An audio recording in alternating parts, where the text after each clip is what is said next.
Rowena, magandang hapon sa'yo. Magandang hapon din po, ma'am. Unang-una, nakikiramay kami sa pagpanaw ng tatay mo. Na-ospital pa ba siya? Ma'am, mga 3 araw po. Doon sa 3 araw na yon, nakipagkita ba sa inyo yung nakabangga? Opo, ma'am. Pumunta naman po sila, ma'am. Nakapagbigay ba ng tulong sa inyo nung habang nasa ospital pa? Opo, sila yung nagbibigay ng pagkain, ma'am. Paano yung mga gamot, yung mga bayarin sa ospital? Yung tatay ko, ma'am, nakaambag pa po sa PhilHealth, ma'am, ng 20,000. Tapos yung billing niya sa Zamboanga City, ma'am, 92,000 po. Sino ang nagbayad nito? Naghingi po sila ng tulong, ma'am. So sa makatuwid, hindi rin sila ang nagbayad, hindi yung mga nakabangga. Hindi po. Ano pa ba ang ipinangako nung nakabangga? Sabi nila, ma'am, tutulong po daw sila sa saka magbabayad po daw sila ng insurance ng motor. Magkano dapat? 100,000 po, ma'am, sabi ng mama ng pastor. Okay. Kagawad, magandang hapon po. Tay, nasaan po ang anak ninyo na si Mark Joseph? Nag-prenup sila karon, ma'am. Ay, sus Maria Joseph, hindi ba niya alam na meron pa siyang obligasyon at responsibilidad doon sa nabangga niya at namatay na si Yes po, ma'am. Tatay Dandy Damirez? Hindi naman pinabayaan sila, ma'am. Nasaan na yung insurance po na pinangako? Ma'am, hindi pa natanggap, ma'am, kasi matagal yung insurance, ma'am. Hindi man din sa amin yan, ma'am. Third party man yan, ma'am. Para sa kanila na yan, ma'am. Hindi mabilis lang yan. Anong insurance company yan? Parang hindi ko natandaan, ma'am. Pero, ma'am, may kamag-anak sila, ma'am, na nandiyan sa insurance company, ma'am. Nandiyan nagtatrabaho, ma'am. Hindi, kasi kung hindi matutuloy ang kasal. Sasampahan na namin ng kaso. Kasi Okay, kahit ma'am, may kasulatan, di ba, Shari, yung kasulatan na yan, baliwala yan. Kung hindi natutupad. Opo. Di ba? Nasa lugar si tatay. Pedestrian Oo. Ma'am, hindi namin sila pinabayaan, ma'am. Dinala nila sa hospital, ma'am. Tay, sandali Dinala lang namin sa kahit hospital, na ma'am.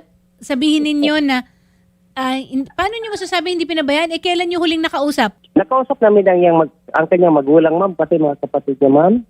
Kinausap namin, ma'am. Ito lang ang garantiya namin, ma'am. Kasi, ma'am, hindi makalabas ang motor, ma'am, kapag wala kaming agreement sa police, ma'am. Nag-tease kami, ma'am. Mula ng kamatay nila, ma'am, kami ang nagbigil doon, ma'am. Kami ang naggasto, ma'am. Hanggang nagpabuhat kami, ma'am. Nagpagawa kami ng libingan nila, ma'am. Kami ang nagpagawa, ma'am. Siminto, pati pintura pa, ma'am. Yan ang ginastos namin sa kanila, ma'am. Pero alam nyo naman na yung lahat ng yon talaga namang hindi naman napunta sa kanila yon para makapagsimula ng kung ano man ang nawala in terms of yung economic na enterprise o yung kabuhayan nila, di ba? Dahil lahat yon napunta sa gastos sa pagpapalibing at gastos sa pagpapa-ospital.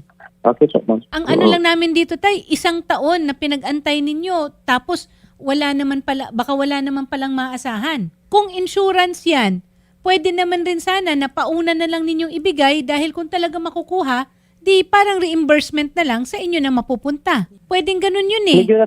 Okay po, ma'am. Medyo natagalan, ma'am, kasi, ma'am, hindi kami makakuha ng death certificate doon sa Zamboanga City, ma'am, kasi sila ang authority dyan, ma'am, kasi sila ang anak, ma'am. Tapos, death certificate, silang punta ng ma'am. ba't hindi kayo nakipag-usap?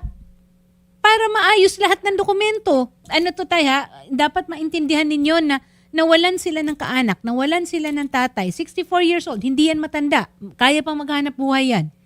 Hindi naman Yes po, kalakihan ang hiningi nila sa inyo. At hindi nga kayo magpapaluwal kasi pwede nyo namang i-follow up at i-follow through sa insurance kung meron talaga.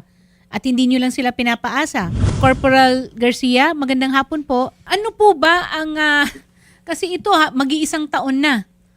Hindi naman natupad kung ano yung mga ipinangako. Hindi sila nagsampa ng kaso, yung mga kaanak nung nabangga at namatay kasi umasa sila na may tulong na maibibigay. Higit pa doon sa ginastos lang sa pagpapa-ospital at sa pagpapalibing. Sa pagkakaalam ko, inaskaso nila yung sa pagpapalibing pero may settlement sila regarding that insurance na i-claim nila, pag ma-claim nila, ibibigay. Pero that insurance, ma'am, is hindi naman masyado siguro yung matagal na, abot na 1 taon. Kung Yun na nga lang, eh. Tapos And then, ang, ma'am, ang kulang daw death certificate. Ano ba yan?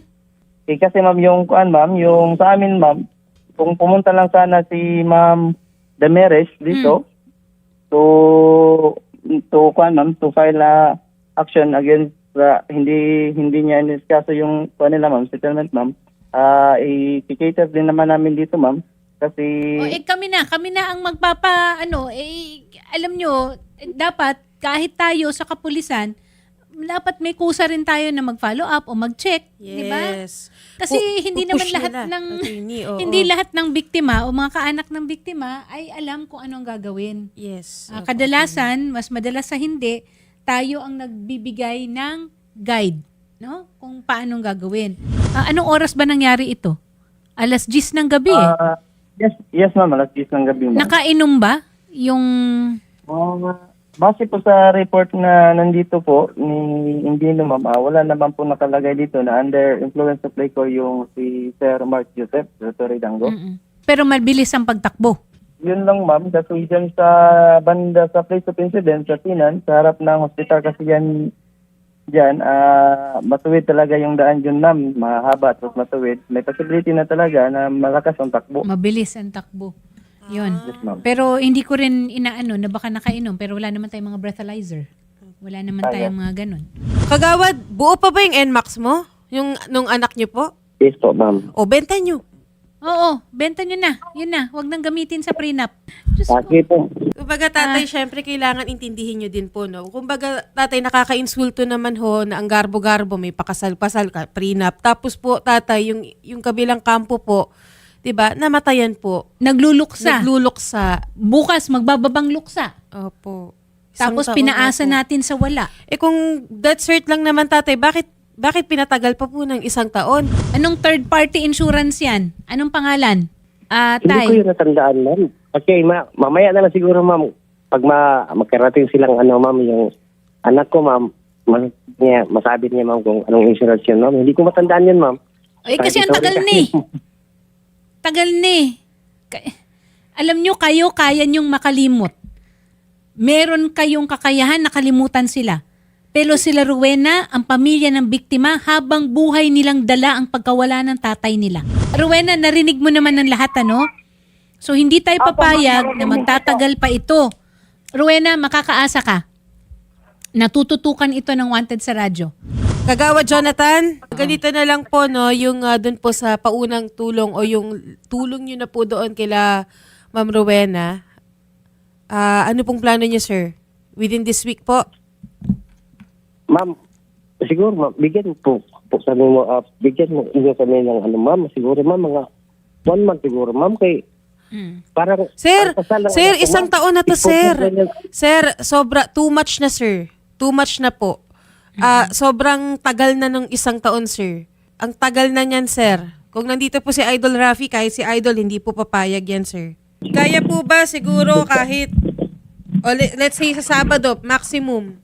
O kaya, sir, ibenta nyo yung NMAX. Sino yung, kung ano pa yung mga dapat ibenta dyan, sir, ibenta nyo. Yun lang ibenta namin, ma'am. Wag nang sir. 1 taon na to, sir, eh. Gaya nga na sinabi ni Atty. Aina, intindihin nyo naman, sir, yung namatayan. Di po ba? Tatawagan po namin kayo, sir, siguro tomorrow or Wednesday para mangingi po ng follow-up. And then, Ma'am Rowena. Yes po, ma'am. Opo. Ma'am Rowena, ganito po, aasistihan din po kayo ng reporter po namin, ma'am, no? Para po doon sa tulong po, doon po sa ibibigay po ng pamilya ni Mark Joseph Dango. Imo-monitor po namin to, Ma'am Rowena, wag po kayo mag-alala. Tututukan po ito. Opo. Sige po, ma'am. Oo. Opo. Ayan, ifa-file na nga ni Odette eh. Opo. Sasamahan naman daw po natin, attorney. And Okay. i-report na rin po natin sa LTO Okay. para doon sa lisensya niya. Okay. Okay po, Ma'am Rowena. Sige. Sige po. Thank you Salamat po, po. ma'am. Muli po ang aming pong taus-pusong pakikiramay, no? At maraming salamat po. Magandang hapon po.